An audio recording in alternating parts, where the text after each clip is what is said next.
શ્રી વિષ્ણુ પુરાણની કથાને આગળ વધારી ભાગ 5મો।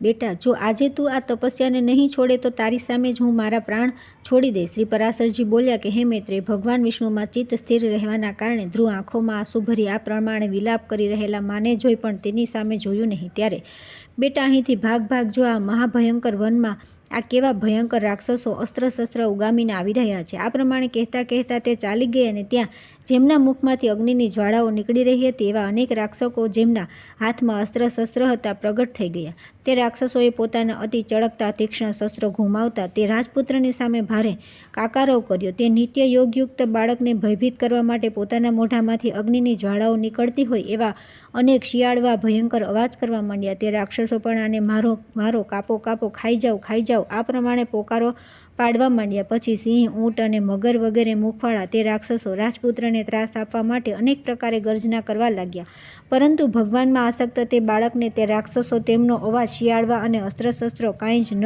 દેખાયું। તે રાજપુત્ર એકાગ્રચિત્ત નિરંતર પોતાના આશ્રયભૂત શ્રી વિષ્ણુ ભગવાનને જોતો રહ્યો અને તેણે કોઈની તરફ કોઈ પણ પ્રકારે જોયું નહીં। ત્યારે સંપૂર્ણ માયા લીન થઈ જતા તેનાથી હારી જવાથી શંકાથી દેવતાઓને ઘણો ભય લાગ્યો। તેથી તેના તપથી ચિંતિત થઈને તે બધા પરસ્પર મળીને જગતના આદિ કારણ, શરણાગત વત્સલ, અનાદિ અને અનંત શ્રી હરિના શરણે ગયા। દેવતાઓ બોલ્યા કે હે દેવાધિદેવ, જગન્નાથ, પરમેશ્વર, પુરુષોત્તમ, અમે બધા ધ્રુવની તપસ્યાથી ચિંતિત થઈને આપની શરણમાં આવ્યા છીએ। હે દેવ, જે રીતે ચંદ્ર પોતાની કળાઓથી દરરોજ વૃદ્ધિ પામે છે તે પ્રમાણે ધ્રુવ પણ તપસ્યાના કારણે રાત દિવસ વૃદ્ધિ પામી રહ્યો છે। હે જનાર્દન, આ ઉત્તાનપાદના પુત્રની તપસ્યાથી ભયભીત થઈને અમે આપની શરણમાં આવ્યા છીએ। આપ તેને તપથી નિવૃત્ત કરો। અમે જાણતા નથી કે તે ઇન્દ્રપદ ઈચ્છે છે કે સૂર્યપદ, અથવા તેને કુબેર, વરુણ કે ચંદ્રમાના પદની અભિલાષા છે। તેથી હે ઈશ, આપ અમારા પર પ્રસન્ન થાઓ અને આ ઉત્તાનપાદના પુત્રને તપથી નિવૃત્ત કરીને અમારા હૃદયને કાંટો દૂર કરો। શ્રી ભગવાન બોલ્યા કે હે સુરગણ, તેને ઇન્દ્ર, સૂર્ય, વરુણ અથવા કુબેર વગેરે કોઈના પણ પદની ઈચ્છા નથી। તેની જે કોઈ ઈચ્છા છે તે બધી હું પૂરી કરીશ। હે દેવગણ, તમે નિશ્ચિત થઈને ઈચ્છાનુસાર પોતપોતાના સ્થાન પર જાઓ। હું તપસ્યા કરી રહેલા તે બાળકને નિવૃત્ત કરું છું। શ્રી પરાશરજી બોલ્યા કે દેવાધિદેવ ભગવાનના આ પ્રમાણે કહેવાથી ઇન્દ્ર વગેરે સર્વે દેવતાઓ તેમને પ્રણામ કરીને પોતપોતાના સ્થાને ગયા। શરૂઆતમાં ભગવાન હરિએ પણ ધ્રુવની તન્મયતાથી પ્રસન્ન થઈને તેની સામે ચતુર્ભુજ રૂપે જઈને આ પ્રમાણે કહ્યું। શ્રી ભગવાન બોલ્યા કે હે ઉત્તાનપાદના પુત્ર ધ્રુવ, તારું કલ્યાણ થાવ। હું તારી તપસ્યાથી પ્રસન્ન થઈને તને વરદાન આપવા માટે પ્રગટ થયો છું। હે સુવ્રત, તું વરદાન માગ। તે સંપૂર્ણ બાહ્ય વિષયોથી વિરક્ત થઈને પોતાના ચિત્તને મારામાં જોડી દીધું છે, તેથી હું તારા પર બહુ સંતુષ્ટ છું। હવે તું પોતાની ઈચ્છા અનુસાર શ્રેષ્ઠ વરદાન માગ। શ્રી પરાશરજી બોલ્યા કે દેવાધિદેવ ભગવાનના આવા વચન સાંભળીને બાળક ધ્રુવે આંખો ખોલી અને પોતાની ધ્યાનાવસ્થામાં જોયેલ ભગવાન શ્રી હરિને પોતાની સાથે સાક્ષાત ઊભેલા જોયા। શ્રી અચ્યુતજીને કિરીટ તથા શંખ, ચક્ર, ગદા, શાંખ, ધનુષ્ય અને ખડગ ધારણ કરેલા જોઈને ધ્રુવે પૃથ્વી પર મસ્તક મૂકીને પ્રણામ કર્યા અને એકદમ રોમાંચિત તથા પરમ ભયભીત થઈને તેણે દેવોના દેવની સ્તુતિ કરવાની ઈચ્છા કરી। પરંતુ આમની સ્તુતિ માટે હું શું કહું? શું કહેવાથી આમની સ્તુતિ થઈ શકે? આ બધું ન જાણવાના કારણે તે ચિત્તમાં વ્યાકુળ થઈ ગયો અને અંતે તેણે તે ભગવાનનું શરણ લીધું। ધ્રુવે કહ્યું કે ભગવાન, જો આપ મારી તપસ્યાથી સંતુષ્ટ છો તો હું તમારી સ્તુતિ કરવા ઈચ્છું છું। આપ મને આજ વરદાન આપો જેથી હું સ્તુતિ કરી શકું। હે દેવ, જેમની ગતિ બ્રહ્મા વગેરે વેદોના જ્ઞાતાઓ પણ જાણતા નથી, તો આપનો બાળક કઈ રીતે સ્તુતિ કરી શકે? પરંતુ હે પરમ પ્રભો, આપની ભક્તિથી દ્રવીભૂત થયેલું મારું ચિત્ત આપના ચરણોની સ્તુતિ કરવા પ્રવૃત્ત થઈ રહ્યું છે, તેથી તમે એને માટે બુદ્ધિ પ્રદાન કરો। શ્રી પરાશરજી બોલ્યા કે હે દ્વિજવર્ય, ત્યારે જગતપતિ ગોવિંદે પોતાની સામે હાથ જોડીને ઊભા રહેલા ઉત્તાનપાદના પુત્રને પોતાના વેદમય શંખનો વેદાંતમય ભાગનો સ્પર્શ કરાવ્યો। ત્યારે એક ક્ષણમાં તે રાજકુમાર પ્રસન્ન મુખે અત્યંત વિનીત થઈને સર્વભૂતોના અધિષ્ઠાત્રા શ્રી અચ્યુતની સ્તુતિ કરવા લાગ્યો। ધ્રુવ બોલ્યા કે પૃથ્વી, જળ, અગ્નિ, વાયુ, આકાશ, મન, બુદ્ધિ, અહંકાર અને મૂળ પ્રકૃતિ એ બધા જેમના રૂપ છે તે ભગવાનને હું નમસ્કાર કરું છું। જે અતિ શુદ્ધ, સૂક્ષ્મ, સર્વવ્યાપક અને પ્રધાનથી પણ પર છે તે પુરુષ જેમનું રૂપ છે તે ગુણભોગતા પુરુષને હું નમસ્કાર કરું છું। હે પરમેશ્વર, પૃથ્વી વગેરે બધા ભૂત, ગંધ વગેરે તેમના ગુણ, બુદ્ધિ વગેરે અંતઃકરણ, ચતુષ્ટય તથા પ્રધાન અને પુરુષ જીવથી પણ પર છે તે સનાતન પુરુષ છે એવા આપ અખિલ બ્રહ્માંડ નાયકના બ્રહ્મભૂત શુદ્ધ સ્વરૂપ આત્માના હું શરણે છું। હે સર્વાત્મન, હે યોગીઓના ચિંતનીય, વ્યાપક અને વર્ધનશીલ હોવાના કારણે આપણું જે બ્રહ્મ નામનું સ્વરૂપ છે તે વિકાર રહિત રૂપને હું નમસ્કાર કરું છું। હે પ્રભુ, આપ હજારો મસ્તકો, હજારો નેત્રો અને હજારો ચરણોવાળા પરમ પુરુષ છો। આપ સર્વત્ર વ્યાપ્ત છો અને પૃથ્વી વગેરેના આવરણો સહિત સંપૂર્ણ બ્રહ્માંડને વ્યાપ્ત કરી 10 ગણા મહાપ્રમાણમાં સ્થિત છો. હે પુરુષોત્તમ, જે કંઈ પદાર્થો ભૂત અને ભવિષ્યમાં છે તે બધા જ આપ છો તથા વિરાટ સમ્રાટ અધિપુરુષ બ્રહ્મા વગેરે બધા આપનામાંથી જ ઉત્પન્ન થયા છે. એ જ આપ આ પૃથ્વીની નીચે ઉપર અને આમ તેમ બધી બાજુ વિસ્તર્યા છો. આ સંપૂર્ણ જગત આપનાથી જ ઉત્પન્ન થયું છે તથા આપનાથી જ ભૂત અને ભવિષ્ય થયા છે. આ સંપૂર્ણ જગત આપના સ્વરૂપભૂત બ્રહ્માંડની અંતર્ગત છે. પછી આપના અંતર્ગત હોવાની તો વાત જ છે. જેમાં બધા પુરુષોનો હવન થાય છે તે યજ્ઞ, પુષ, દાજ્ય, દહીં અને ઘી તથા ગ્રામ્ય અને વન્ય 2 પ્રકારના પશુ આપનાથી જ ઉત્પન્ન થયા છે. આપનાથી જ ઋક, સામ અને ગાયત્રી વગેરે છંદ પ્રગટ થયા છે. આપનાથી જ યજુર્વેદનો પ્રાદુર્ભાવ થયો છે અને આપનાથી જ અશ્વ તથા એક બાજુ દાંતવાળા મહિષ વગેરે જીવો ઉત્પન્ન થયા છે.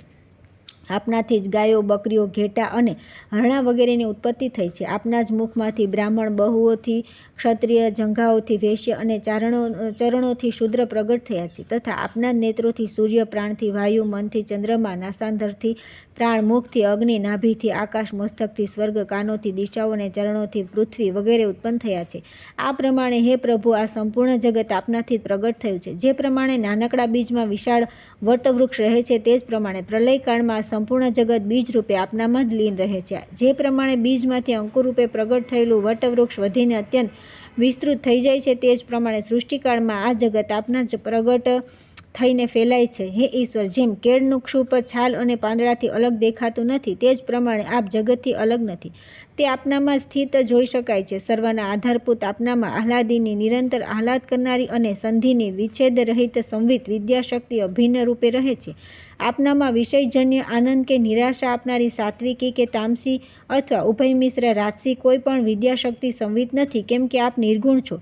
આપ કાર્ય દ્રષ્ટિએ પ્રથમ રૂપ અને કારણ દ્રષ્ટિએ એકરૂપ છો. આપ જ પ્રાણી સૂક્ષ્મ છો અને આપ જ અનેક જીવ રૂપે છો. હે ભૂતરાત્મા, આવા આપને હું નમસ્કાર કરું છું. યોગીઓ દ્વારા અંતઃકરણમાં આપ જ મહત્ત્વ પ્રધાન પુરુષ, વિરાટ, સમ્રાટ અને સ્વરાટ વગેરે રૂપોની ભાવના કરવામાં આવે છે અને નાશવાન પુરુષોમાં આપ નિત્ય અક્ષય છો. આકાશ વગેરે સર્વભૂતોમાં સાર અર્થાત તેમના ગુણરૂપ આપ જ છો. સમસ્ત રૂપોને ધારણ કરનારા હોવાથી સર્વ કંઈ આપ જ છો. બધું જ આપના વડે થયું છે તેથી બધા દ્વારા આપ જ વ્યાપ્ત થઈ રહ્યા છો. તેથી સર્વાત્મા એવા આપને નમસ્કાર છે. હે સર્વેશ્વર, આપ સર્વાત્મક છો. કેમ કે પ્રાણી માત્રમાં વ્યાપ્ત છો તેથી હું આપને શું કહું. આપ સ્વયં જ બધાના હૃદયની વાતોને જાણો છે. હે સર્વાત્મન, હે સર્વભૂતેશ્વર, હે સર્વભૂતોના આદિસ્થાન, આપ સર્વભૂત રૂપે સર્વે પ્રાણીઓના મનોરથોને જાણો છો. હે નાથ, મારો જે કંઈ મનોરથ હતો તે આપે સફળ કરી દીધો અને હે જગતપતે, મારી તપસ્યા પણ સફળ થઈ ગઈ, કારણ કે મને આપના સાક્ષાત દર્શન પ્રાપ્ત થયા.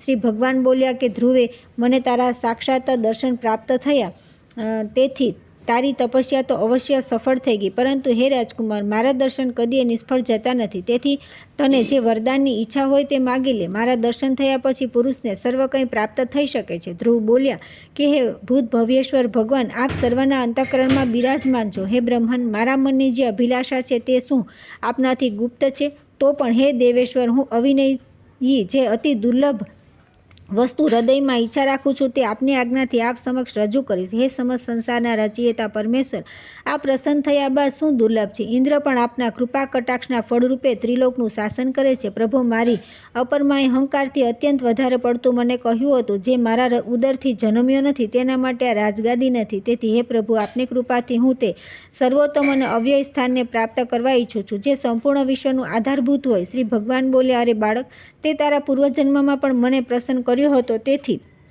તું જે સ્થાનની ઈચ્છા રાખે છે તે અવશ્ય મળશે. પૂર્વજન્મમાં તું એક બ્રાહ્મણ હતો અને નિરંતર મારી ભક્તિની સાથે માતા પિતાનો સેવક તથા સ્વધર્મનું પાલન કરનારો હતો. કાળક્રમે એક રાજાનો પુત્ર તારો મિત્ર થઈ ગયો. તે પોતાની યુવાવસ્થામાં સંપૂર્ણ ભોગોથી સંપન્ન અને અત્યંત દર્શનીય રૂપ લાવણ્યવાળો હતો. તેની મિત્રતાથી તેના દુર્લભ વૈભવને જોઈને તને ઈચ્છા થઈ કે હું પણ રાજપુત્ર થાઉં. તેથી હે ધ્રુવ, તને તારી ઈચ્છા મુજબ રાજપુત્રતા પ્રાપ્ત થઈ અને જે સ્વયંભૂ મનુના કુળમાં બીજા કોઈને જન્મ મળવો અતિ દુર્લભ છે તે જ કુળમાં તે ઉત્તાનપાદ ત્યાં જન્મ લીધો. અરે બાળક, તું બીજાઓ માટે આ સ્થાન ગમે તેટલું દુર્લભ હોય, પરંતુ જેણે ભક્તિથી મને પ્રસન્ન કર્યો છે તેના માટે તો આ અત્યંત તુચ્છ છે. મારી આરાધના કરવાથી તો મોક્ષપદ પણ તુરત પ્રાપ્ત થઈ શકે છે, પણ જેનું મન નિરંતર મારામાં જોડાયેલું છે તેના માટે સ્વર્ગ વગેરે લોકનું તો કહેવું જ શું.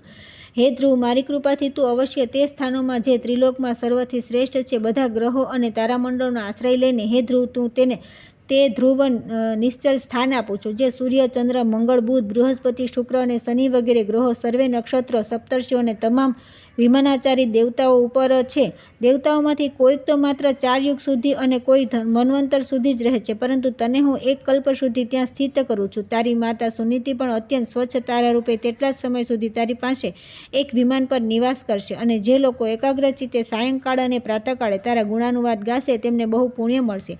શ્રી પરાશરજી બોલ્યા કે હે મહામતે, આ પ્રમાણે પૂર્વકાળમાં જગતપતિ દેવાધિદેવ ભગવાન જનાર્દનથી વરદાન પ્રાપ્ત કરી ધ્રુવ તે અતિ ઉત્તમ સ્થાનમાં સ્થિત થયા. હે મુનિ, પોતાના માતા પિતાની ધર્મપૂર્વક સેવા કરવાથી તથા દ્વાદક્ષાર મંત્રના મહાત્મય અને તપના પ્રભાવથી તેમના માન, વૈભવ અને પ્રભાવની વૃદ્ધિ જોઈને દેવો અને અસુરોના આચાર્ય શુક્રદેવ આ શ્લોક કહ્યા છે. અહો, આ ધ્રુવના તપનો પ્રભાવ કેવો! અહો, આની તપસ્યાનું કેવું અદ્ભુત ફળ છે! જે આ ધ્રુવને જ આગળ રાખીને સપ્તર્ષિઓ સ્થિત થયા છે, એની આ સુનીતિ નામની માતા પણ અવશ્ય સત્ય અને હિતકર વચન બોલનારી છે. સંસારમાં એવું કોણ છે જે એની મહિમાનું વર્ણન કરી શકે?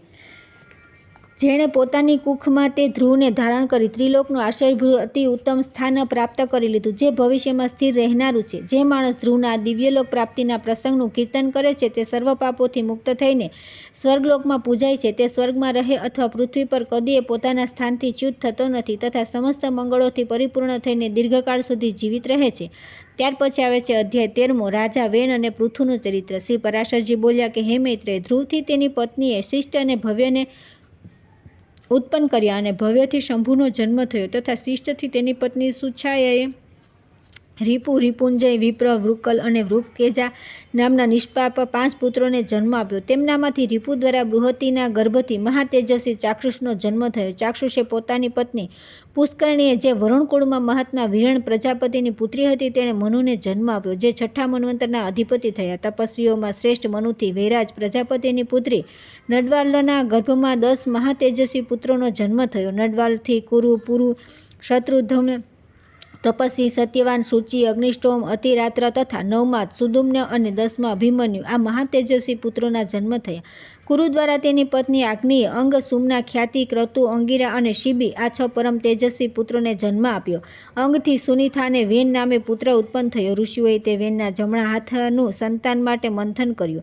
હે મહામુને, વેનના હાથનું મંથન કરવાથી તેનાથી વેન્ય નામના મહિપાલ ઉત્પન્ન થયા, જે પૃથુ નામે પ્રસિદ્ધ છે અને જેમણે પ્રજાના હિત માટે પૂર્વકાળમાં પૃથ્વીનું દોહન કર્યું હતું. શ્રી મૈત્રેયજી બોલ્યા કે હે મુનિ શ્રેષ્ઠ, પરમ મહર્ષિઓએ વેનના હાથનું મંથન કેમ કર્યું, જેથી મહાપરાક્રમી પૃથુનો જન્મ થયો? શ્રી પરાશરજી બોલ્યા કે હે મુને, મૃત્યુની સુનિથા નામની જે પ્રથમ પુત્રી હતી તે અંગરૂપે પત્ની રૂપે અપાઈ હતી, તેનાથી જ વેનનો જન્મ થયો હતો. હે મૈત્રેય, તે મૃત્યુની કન્યાનો પુત્ર પોતાના માતામહના દોષના કારણે સ્વભાવથી જ દુષ્ટ સ્વભાવનો થયો. વેનનો જે સમયે મહર્ષિઓ દ્વારા રાજપદ પર અભિષેક થયો તે જ સમયે તે રાજાએ સંસારભરમાં એવી ઘોષણા કરી દીધી કે યજ્ઞપુરુષ ભગવાન હું જ છું, મારા સિવાય બીજો કોઈ યજ્ઞભોક્તા અને સ્વામી કોણ થઈ શકે એમ છે.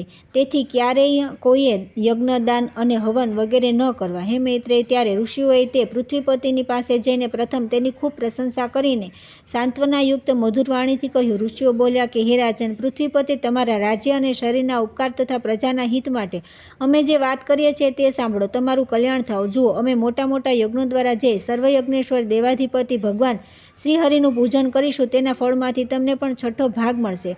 હે રાજન, આ પ્રમાણે યજ્ઞો દ્વારા યજ્ઞપુરુષ ભગવાન વિષ્ણુ પ્રસન્ન થઈને અમારા બધાની સાથે તમારી પણ સર્વ કામનાઓ પૂર્ણ કરશે. હે રાજન, જે રાજાઓના રાજ્યમાં યજ્ઞેશ્વર ભગવાન હરિનું યજ્ઞો દ્વારા પૂજન કરવામાં આવે છે તેઓ તેમની બધી કામનાઓને પૂર્ણ કરી દે છે. વેન બોલ્યા, મારાથી એ ચઢ્યા તો બીજો એવો કોણ છે જે મારો પણ પૂજનીય છે, જેને તમે યોગેશ્વર માનો છો? તે હરિ કહેવડાવનાર કોણ છે? બ્રહ્મા, વિષ્ણુ, મહાદેવ, ઇન્દ્ર, વાયુ, યમ, સૂર્ય, અગ્નિ, વરુણ, ધાતા, પૂષા, પૃથ્વી અને ચંદ્રમા તથા એમના સિવાય બીજા પણ જેટલા દેવતાઓ શાપ અને કૃપા કરવામાં સમર્થ છે તે બધા રાજાના શરીરમાં નિવાસ કરે છે. આ પ્રમાણે રાજા સર્વદેવમય છે. હે બ્રાહ્મણો, આવું જાણીને મેં જેવી આજ્ઞા કરી તેવું જ કરો. જુઓ, કોઈ પણ દાન, યજ્ઞ અને હવન વગેરે ન કરે. હે દ્વિજગણ, સ્ત્રીનો પરમ ધર્મ પોતાના પતિની સેવા કરવાનો જ છે. તે જ પ્રમાણે તમારા લોકોનો ધર્મ પણ મારી આજ્ઞાનું પાલન કરવાનો જ છે. ઋષિઓ બોલ્યા કે મહારાજ, તમે આવી આજ્ઞા આપો જેથી ધર્મનો ક્ષય ન થાય. જુઓ, આ સંપૂર્ણ જગત હવિ યજ્ઞમાં હવન કરેલી સામગ્રીનું જ પરિણામ છે. શ્રી પરાશરજી બોલ્યા કે મહર્ષિઓના આ પ્રમાણે વારંવાર સમજાવવા અને વાતચીત કરવા છતાં પણ જ્યારે વેને આવી આજ્ઞા ન આપી ત્યારે તેઓ અત્યંત ક્રોધ અને અસહિષ્ણુ થઈને પરસ્પર કહેવા લાગ્યા, આ પાપીને મારી નાખો, મારી નાખો. જે અનાદિ અને અનંત યજ્ઞપુરુષ પ્રભુ વિષ્ણુની નિંદા કરે છે તે અનાચારી કોઈ રીતે રાજા થવાને યોગ્ય નથી. આમ કહીને મુનિઓએ ભગવાનની નિંદા વગેરે કરવાના કારણે પહેલાં જ મરી ચૂકેલા તે રાજાને મંત્રથી પવિત્ર કરેલા દર્ભથી મારી નાખ્યો. હે દ્વિજ, ત્યાર પછી તે મુનીશ્વરોએ ચારે બાજુ બહુ ધૂળ ઉડતી જોઈને તેમણે પોતાના નજીકના લોકોને પૂછ્યું કે આ શું છે. તે લોકોએ કહ્યું કે રાષ્ટ્ર રાજા રહિત થઈ જવાથી દીન દુખિયા લોકોએ ચોર બનીને બીજાઓના ધનને લૂંટવાનો આરંભ કર્યો છે. હે મુનિવરો, તે તીવ્ર વેગથી પરધન લૂંટનારા ચોરોનો ઉત્પાત જ આટલી ભારે ધૂળ ઉડાડી રહેલી છે.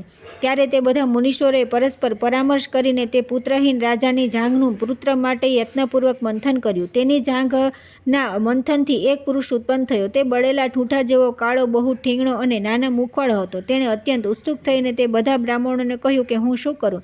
તેમણે કહ્યું કે નિષિદ્ધ બેસ. તેથી નિષાદ કહેવાયો. તેથી હે મુનિ શાર્દુલ, તેનાથી ઉત્પન્ન થયેલ લોકો વિંધ્યાચલ નિવાસી પાપપરાયણ નિષાદગણ થયા. તે નિષાદરૂપી દ્વારથી રાજા વેનનું સંપૂર્ણ પાપ નીકળી ગયું.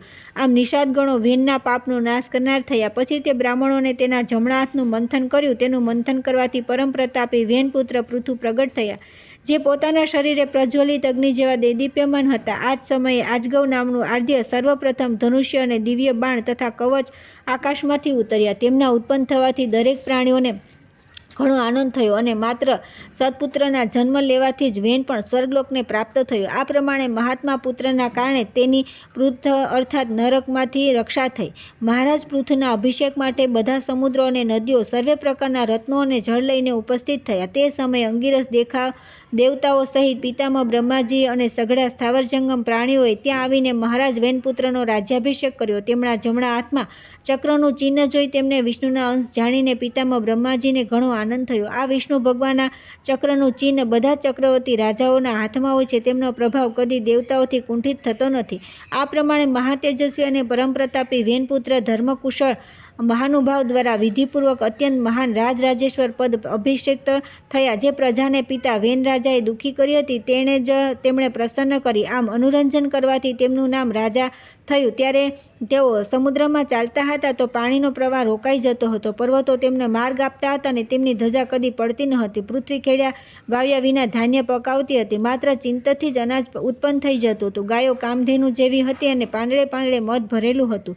પૃથુ રાજાએ ઉત્પન્ન થતાં જ પૈતામહ યજ્ઞ કર્યો. તેનાથી સોમ ભવિષ્યના દિવસે સુતી સોમાભિવસ ભૂમિથી મહાબુદ્ધિમાન સૂત ઉત્પન્ન થયો. તે જ મહાયજ્ઞમાં બુદ્ધિમાન માગધનો પણ જન્મ થયો. ત્યારે મુનિવરોએ તે બંને સૂત અને માગધોને કહ્યું કે તમે આ પ્રતાપી વેનપુત્ર મહારાજ પૃથુની સ્તુતિ કરો. તમારે યોગ્ય આ જ કાર્ય છે અને રાજા પણ સ્તુતિને યોગ્ય છે. ત્યારે તેમણે હાથ જોડીને બધા બ્રાહ્મણોને કહ્યું કે આ મહારાજ તો આજે જ ઉત્પન્ન થયા છે અને એમના કોઈ કર્મો તો જાણતા નથી.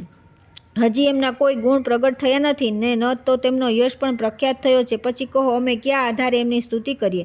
ઋષિઓ બોલ્યા કે આ મહાબલી ચક્રવર્તી મહારાજ ભવિષ્યમાં જે જે કાર્ય કરશે અને તેમના જે જે ભાવિ ગુણ હશે તેમનાથી જ તમે તેમની સ્તુતિ કરો.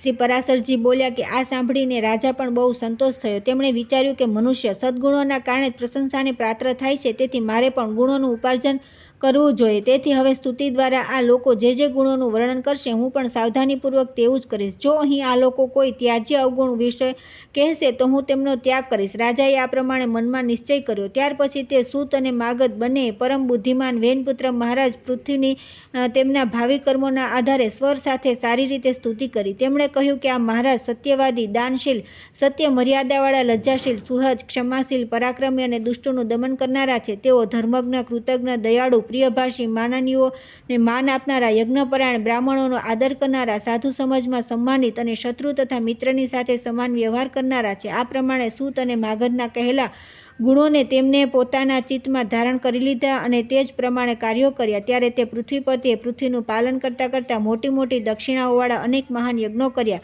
અરાજકતાના સમયમાં ઔષધિઓ નષ્ટ થઈ જવાથી ભૂખથી વ્યાકુળ થઈને પ્રજા પૃથ્વીનાથ પૃથુ પાસે આવી અને તેમના પૂછવાથી પ્રણામ કરી તેમને આ પોતાના આવવાનું કારણ જણાવ્યું. પ્રજાએ કહ્યું કે હે પ્રજાપતિ, નૃપશ્રેષ્ઠ, અરાજકતાના સમયે પૃથ્વીએ સમસ્ત ઔષધિઓ પોતાનામાં લીન કરી લીધી છે.